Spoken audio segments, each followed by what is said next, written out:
Well, first of all, thanks for sitting down with me. Thanks for having me. I want to talk about how your NSL journey started because your career has taken you many places. Yes. So how did playing in this league end up on your radar? So I knew it was coming. I didn't initially believe it. I said, wait a minute, what's the catch? But then I did get in contact with a couple of teams, and so I played for the Halifax Tides and had a really good conversation with Amit. And I don't know, it just felt really good and comfortable, and they showed a lot of interest in me. And I was like, all right, if I'm going home, it's going to be for these guys, and ended up that way. A new league carries with it some inherent risk. Why did you believe that this was a smart league for you to join? I think just the amount of backing that everyone they were able to get for the league, I was like, whoa, okay. I think we're going to be pretty good here. It's not going to be shaky or anything. It's been extremely organized, and yeah, they just were exuding a lot of confidence, and it was just we're going to be good right now. We're in good hands. Well, speaking of which, I was just going to ask you if having someone like Diana Matheson at the helm gave you some confidence that this was going to be a legit league. Without question. She is, I played with her very shortly when I was a bit younger, and she says she's going to do something and she's doing it, and she's like a dog on a bone there. So 100% full support. And I was like, okay, she said she's doing it, and she's gotten it off the ground a bit, and it's yeah, you just trust and get behind her. I mean, she's going all the way, I guess, is what you're trying to say. Yes.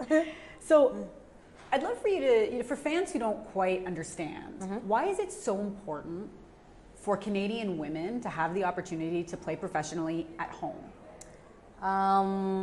So I guess the best way to put it is you need to sharpen your own iron. So iron sharpens iron, right, as they say. And we have a lot of really good Canadians out there that they go away and they kind of have to learn a different style of play. Sometimes teams like you initially, and then they're like, we're not messing with you anymore. And it can be difficult to stay focused in that time. And I think the competition in Canada has been exceptional for such a long time that it is important for us to stay home and continue to sharpen each other here, because that's what's going to help our national team become even better than it already is. Obviously, we've been on the podium several times. We've gotten our gold, but it's time to let's go further. Let's make some serious noise in the World Cup, and that's why I believe the league right now is coming at a perfect time. And I truly believe the more young Canadians we get into the league, we're going to be way up there again, really competing for all the international tournaments. So let's talk about legacy when it comes to this league. What do you hope it accomplishes in the long run? I said I wouldn't ask any existential questions, okay. But what do you hope this accomplishes? I just hope it gets girls to stay home, And although I've enjoyed my time playing in Europe, I think playing in Europe is important as well. You get to play another type of football and learn different things from other people and other teams, other countries, because everyone does have their distinct playing styles. But why can't we have our own playing style? You know what I mean? Let's stay home if we can, and be not comfortable, but everything is organized and you're good and there's nothing to worry about, and develop our own style. And okay, I'm coming to Canada because I want to learn how they play, that type of energy. So. And our own fan culture. Yeah, of course. And you've seen the hockey. You've seen the hockey country that we are. Soccer is right there and is just as crazy, and I think that's something we can accomplish as well. Do you think about the way this league is changing how girls can dream? 100%, yeah. Now they can buy jerseys and I don't know, be ball girls for us, ball boys, whatever. It's not just for the little girls, it's for the boys as well. It's just seeing we have a league now. We're going to be out there in the world. Who knows? Maybe we're on FIFA, it's just a bunch of things where when it comes together, there is that pathway, and as long as you stay focused and do everything, no matter what, there is a chance for you to get out there. And one of the things Aaron and I were just chatting about was how great the whole community in Halifax is, and the Tides community, I should say. And how this is changing dreams, not only for aspirational players, but people who aspire to work in soccer in any capacity, marketing, media, what have you. How nice has that culture been around the team? It's been amazing, actually. I was saying, like, it's kind of rare to go to a team and it's like everybody gets along. Like, our team genuinely gets along, and it's kind of weird. I'm like, when's a shoe gonna drop, right? But no, it's been perfect. The fans are incredible. It feels like every third person you talk to has season tickets. And Come on. I promise you. I came out of my condo, and like we're just wearing our jackets going to training. And this guy's like, "You guys players?" I'm like, "Yeah." He's like, "Awesome, I have my season tickets." And literally that same night, I ended up at Costco, and the lady like checking us out was like, "You guys are the Tides?" Like, "Oh, I got my season tickets too." And I was like, "Dang, like we really got to put a show on when it comes out." So we're excited, and we hope the fans are excited to just see us leave it out on the pitch. Is that almost a dream to hear, that people are recognizing you at home and the season hasn't even started yet? 100%. I did have it one other time when I played in Turkey, and that was like my first experience of being like an actual pro, because like people are recognizing me. I'm like, let's take pictures, and I'm like, ah, okay. But they're more aggressive there a little bit. The Canes are a little more like, hey, like, can I have a photo? And it's like, of course, like, come on.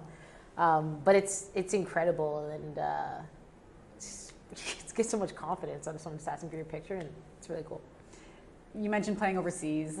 How have you developed as a player, and what learnings from that experience are you bringing to this club? I think I've developed a lot, actually. So when I went to university, I was a typical college player, right? And started playing in Europe, and like they kind of like broke my game down and like rebuilt me into a more polished product. So I really appreciate my time being in Europe.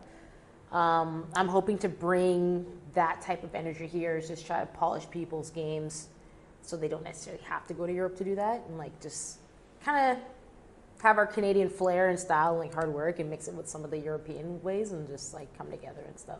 And just like ultimately, like when people have questions and things like that, like I just want to be like help as much as possible. If I can't figure it out, I will find someone who can, and that's not always available to you overseas. So just kind of having that role as well, I think, is something I want to bring to Halifax and to the league. I want to know how things are going on the pitch, and like a little bit of insight into what fans can expect from the Tides. What type of team personality, what playing style, what are you seeing? I can't give you all the trade secrets. One or two. We're going to be aggressive. Okay. We're going to try to play fast. Okay. So I think that's something you can expect from us, and hardworking. But that's like a league-wide thing. We're Canadians, right? So hardworking is just in our blood. And maybe a loud goalkeeper at the back. Aaron's not loud. Nah, it's just a little loud. Small. But, all right. Yeah. All right. How much thought do you give to that first game when you can walk out on the field as a professional here in Canada? Let's see. It's going to be surreal. I'm definitely going to be nervous. That's good. The trick is to just take one really long sprint, so you're too tired to be nervous. But yeah, I would ultimately say like surreal, and just I'm going to try to enjoy the moment, and again, like just try to put on a show and just try to be at the best of my ability, and hopefully start us off right, get a win, and then continue from there. How are your friends and family feeling about you being back here? I think they're also kind of like confused. They're like, wait, you're still home? Like, aren't you supposed to go somewhere? But it's been good. They're really excited. I think they're more excited than me. They're not really showing it, but I think they're more excited than I am. Last question, Drake or Kendrick? Hometown hero, Drake. Thank you so much. No problem.